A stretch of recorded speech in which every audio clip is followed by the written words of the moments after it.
Fluida adalah suatu zat yang mempunyai kemampuan mengalir, di mana fluida dinamis ialah fluida yang dapat bergerak, di mana fluida yang dimaksud dapat berupa zat cair ataupun gas. Nah, salah satu dari contoh fluida dinamis ialah prinsip pada tabung bocor. Nah, untuk mengetahui tentang fluida dinamis, maka kita harus mengetahui ciri-ciri fluida dinamis, di mana ciri-cirinya ialah: pertama, alirannya tunak atau steady. Maksudnya, kecepatan setiap partikel fluida pada satu titik tertentu adalah tetap, baik besar maupun arahnya. Yang kedua, alirannya tak rasional. Maksudnya, pada setiap titik partikel fluida tidak memiliki momentum sudut terhadap titik tersebut. Yang ketiga, tidak kompresibel atau tidak termanfaatkan. Maksudnya, fluida tidak mengalami perubahan volume atau massa jenis karena pengaruh tekanan. Nah, yang keempat, tak kental. Maksudnya, tidak mengalami gesekan, baik dengan lapisan fluida di sekitarnya maupun dinding tempat yang dilaluinya. Kekentalan pada aliran fluida berkaitan dengan viskositas. Nah, masuk pada besaran-besaran fluida dinamis, di mana besaran fluida dinamis terdiri dari debit aliran, persamaan kontinuitas, dan hukum Bernoulli. Ayo, mari kita bahas satu-satu. Debit aliran.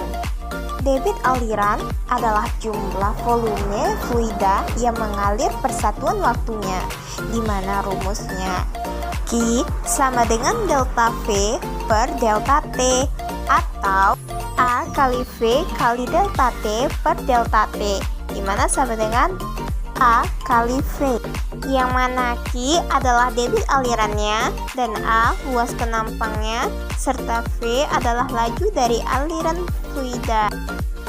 Persamaan kontinuitas, di mana persamaan yang menghubungkan kecepatan fluida dalam suatu tempat ke tempat lain.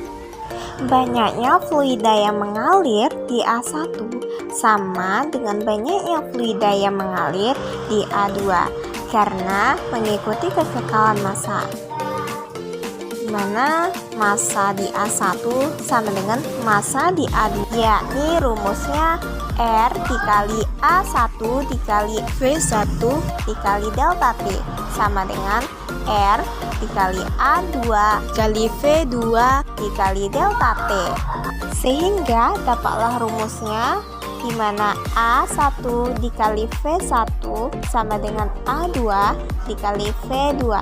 Nah, rumus ini sama juga dipakai pada persamaan kontinuitas, di mana luas penampangnya atau letak penampangnya berada di ketinggian yang berbeda, seperti pada gambar berikut.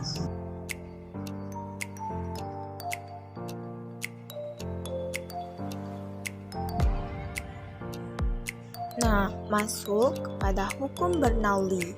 Hukum Bernoulli adalah hukum yang berlandaskan pada hukum kekekalan energi yang dialami oleh aliran fluida, di mana hukum ini menyatakan bahwa jumlah tekanan atau P, energi kinetik per satuan volume, dan energi potensial per satuan volume memiliki nilai yang sama pada setiap titik sepanjang suatu garis arus, sehingga dapat dinyatakan ke dalam persamaan menjadi P1 ditambah 1/2 rho V1 pangkat 2 ditambah rho dikali G dikali H1 sama dengan P2 ditambah 1/2 rho V2 pangkat 2 ditambah rho dikali G dikali H2.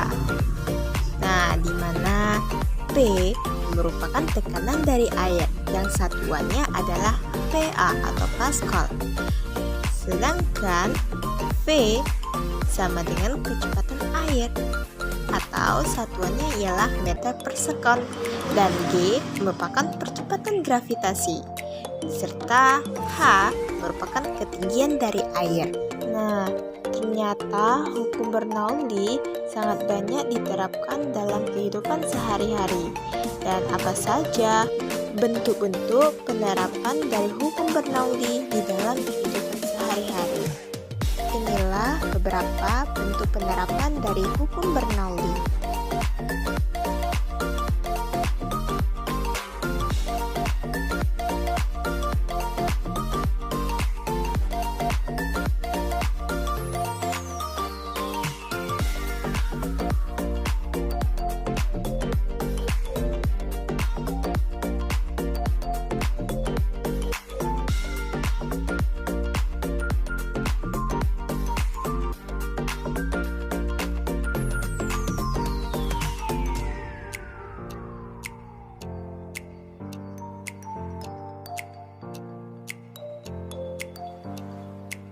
Nah, itu dia tadi beberapa bentuk-bentuk penerapan hukum Bernoulli pada kehidupan sehari-hari.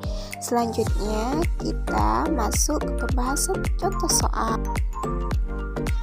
Pada contoh soal ini, terdapat satu ilustrasi sebuah tangki air dengan lubang kebocoran yang diperlihatkan pada gambar berikut, di mana jarak lubang ke tanah adalah 10 meter dan jarak lubang ke permukaan air adalah 3,2 meter. Pertanyaannya ialah tentukan yang pertama kecepatan keluarnya air, yang kedua jarak mendatar terjauh yang dicapai air, yang ketiga waktu yang diperlukan bocoran air untuk menyentuh tanah. Nah, untuk menyelesaikan soal ini, lanjut kita masuk ke pembahasannya. Pembahasan yang pertama, kita mencari kecepatan keluarnya air, di mana kita akan menggunakan rumus V sama dengan akar 2GH.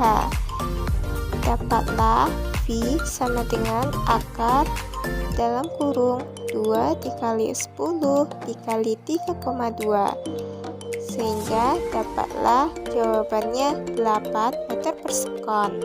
Selanjutnya, pembahasan untuk mencari jarak mendatar terjauh yang dicapai oleh air, di mana kita menggunakan rumus X sama dengan 2 akar dalam kurung H kecil dan H besar.